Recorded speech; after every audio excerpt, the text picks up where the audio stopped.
Bayangkan, di tengah hujan malam Jakarta, seorang wanita berlari dengan napas tersengal, tubuhnya lelah, namun hatinya tak pernah menyerah.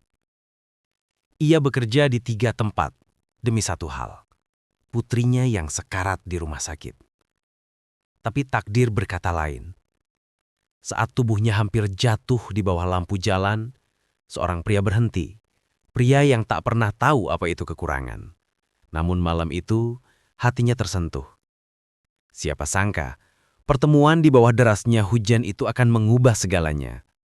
Dari iba menjadi cinta, dari janji menjadi takdir. Inilah kisah tentang seorang wanita yang berjuang melawan dunia demi anaknya. Dan seorang pria yang akhirnya belajar bahwa cinta sejati lahir bukan dari harta, tapi dari ketulusan yang hampir hilang di tengah hujan. Malam itu, Jakarta seperti menelan semua suara. Hanya tersisa rintik hujan dan langkah kecil seorang wanita di trotoar. Laras, 28 tahun, berjalan dengan mata berat dan tubuh menggigil. Seragamnya sudah basah, sepatunya rusak. Di tangannya ada kotak bekal kosong. Bekal yang tadi pagi ia bawa dari rumah sakit tempat Naya, putrinya, dirawat. Sudah 16 jam ia bekerja tanpa henti. Pagi, ia menjadi kurir makanan daring. Siang, ia menjadi cleaning service di gedung perkantoran elit. Malam, ia melayani pelanggan di warung tenda. Semua demi satu hal, operasi jantung Naya yang biayanya melebihi kemampuan siapapun di posisinya. Perutnya perih, matanya bergunang. Namun Laras tetap melangkah, menolak menyerah.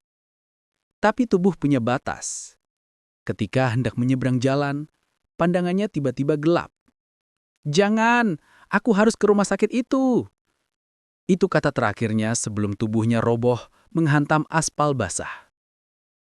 Sebuah mobil hitam berhenti mendadak. Dari dalamnya keluar pria tinggi berjas abu-abu. Wajahnya tampan namun dingin. Dialah Arga Pradipta, 33 tahun, CEO perusahaan teknologi besar yang baru saja menghadiri rapat malam. Ia terbiasa melihat orang bekerja keras, tapi pemandangan di depannya membuatnya tercegat. Seorang wanita muda tergeletak di tengah hujan. Tubuhnya gemetar hebat. Tanpa pikir panjang, ia membuka jaketnya dan menutupi tubuh Laras. "Hei, kau dengar aku?" Suaranya tegas namun panik. Tak ada respons. Arga segera mengindungnya ke dalam mobil. Sopirnya sempat kebingungan. "Tuan, kemana?" "Ke rumah sakit, sekarang." Mobil melaju di tengah derasnya hujan, meninggalkan genangan dan lampu-lampu kota yang buram. Untuk pertama kalinya dalam hidupnya, Arga merasa cemas untuk seseorang yang bahkan tak ia kenal. Laras terbangun di ranjang rumah sakit. Matanya buram, tapi ia langsung ingat sesuatu. "Naya, di mana Naya?" Ia berusaha bangun, panik. "Tenang dulu." Suara bariton lembut menahan langkahnya. Di samping ranjang, pria berjas itu duduk, menatapnya penuh kekhawatiran. "Siapa Anda?" Ia menggenggam selimut erat. "Kau pingsan di jalan. Aku menemukanmu. Namaku Arga."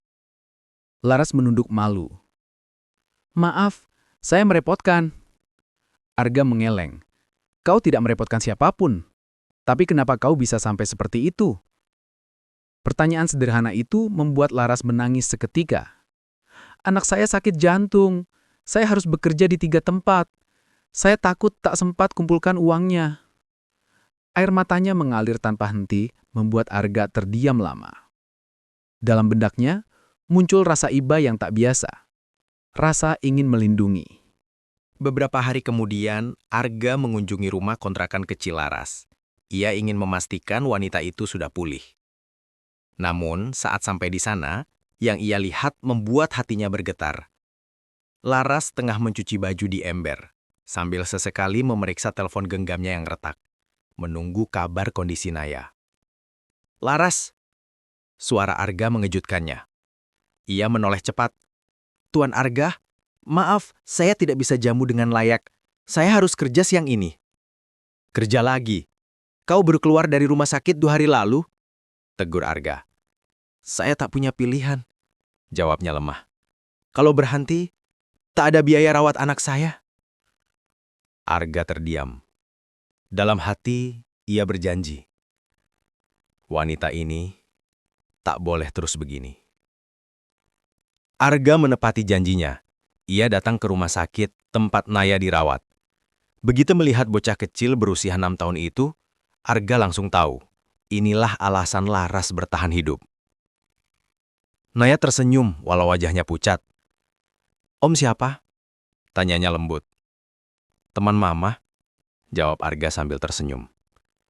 Kau cantik sekali, lanjutnya mengusap rambut bocah itu. Terima kasih om, mama bilang aku harus kuat biar jantungku nggak nakal lagi. Kalimat polos itu menusuk hati Arga. Sejak hari itu, ia datang setiap sore membawa makanan, boneka kecil, atau sekedar duduk menemani Laras yang menenun harapan di sisi ranjang. Tak butuh waktu lama sampai perasaan halus tumbuh di antara mereka. Arga mengatur diam-diam agar semua biaya rumah sakit ditanggung perusahaannya dengan alasan sosial. Ia bahkan meminta tim medis terbaik untuk menangani Naya. Tapi Laras tidak tahu hingga suatu hari dokter memanggilnya. Operasi anak ibu akan dilakukan minggu depan. Semua biaya sudah ditanggung oleh sponsor. Laras menatap kosong. Sponsor? Siapa? Seseorang yang tidak ingin disebutkan. Ketika ia keluar ruangan, ia melihat Arga berdiri di koridor, menatap dari jauh. Hatinya mulai sadar.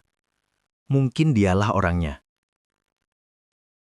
Laras mendekat dengan mata berkaca. Tuan, kenapa Anda lakukan semua ini? Arga hanya menjawab pelan. Karena aku tidak tahan melihat orang sebaik kau harus berjuang sendirian. Hari operasi tiba. Laras duduk di depan ruang operasi selama 8 jam penuh. Arga menemaninya dari awal hingga akhir, tanpa banyak bicara.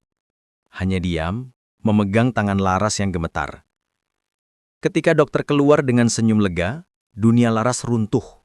Tapi kali ini karena bahagia. Operasi berhasil, putri Anda akan sembuh total. Laras langsung menangis di bahu Arga. Terima kasih, Tuhan, terima kasih. Arga memeluknya, membiarkan air mata itu jatuh di dadanya. Dalam diam, ia tahu. Ia sudah jatuh cinta. Beberapa bulan berlalu, Naya mulai pulih dan berlari kecil di taman rumah sakit. Laras kini bekerja di perusahaan Arga, bukan lagi sebagai cleaning service, melainkan asisten pribadi. Ia belajar cepat, teliti, dan rendah hati. Setiap kali Arga menatapnya, selalu ada perasaan hangat yang sulit dijelaskan. Namun Laras menolak mengakui apapun. Ia takut perasaannya menjadi beban. Ia tahu jarak mereka terlalu jauh. Sementara itu Arga justru makin terbuka. Ia sering mengantar Laras pulang, menjemput Naya sekolah, bahkan ikut makan malam sederhana di kontrakannya. Suatu malam Laras berkata pelan, Tuan Arga, kalau nanti saya tak bekerja di sini lagi, Anda jangan repot-repot bantu saya ya. Arga menatapnya. Kenapa bicara begitu? Saya takut terbiasa diperhatikan. Saya takut kehilangan. Arga mendekat, berbisik. Mungkin karena kau sudah seharusnya tak berjuang sendirian lagi.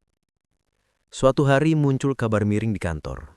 Beberapa pegawai menyebarkan rumor bahwa Laras mendekati CEO demi uang. Laras menunduk, menahan air mata. Ia hampir memutuskan keluar kerja.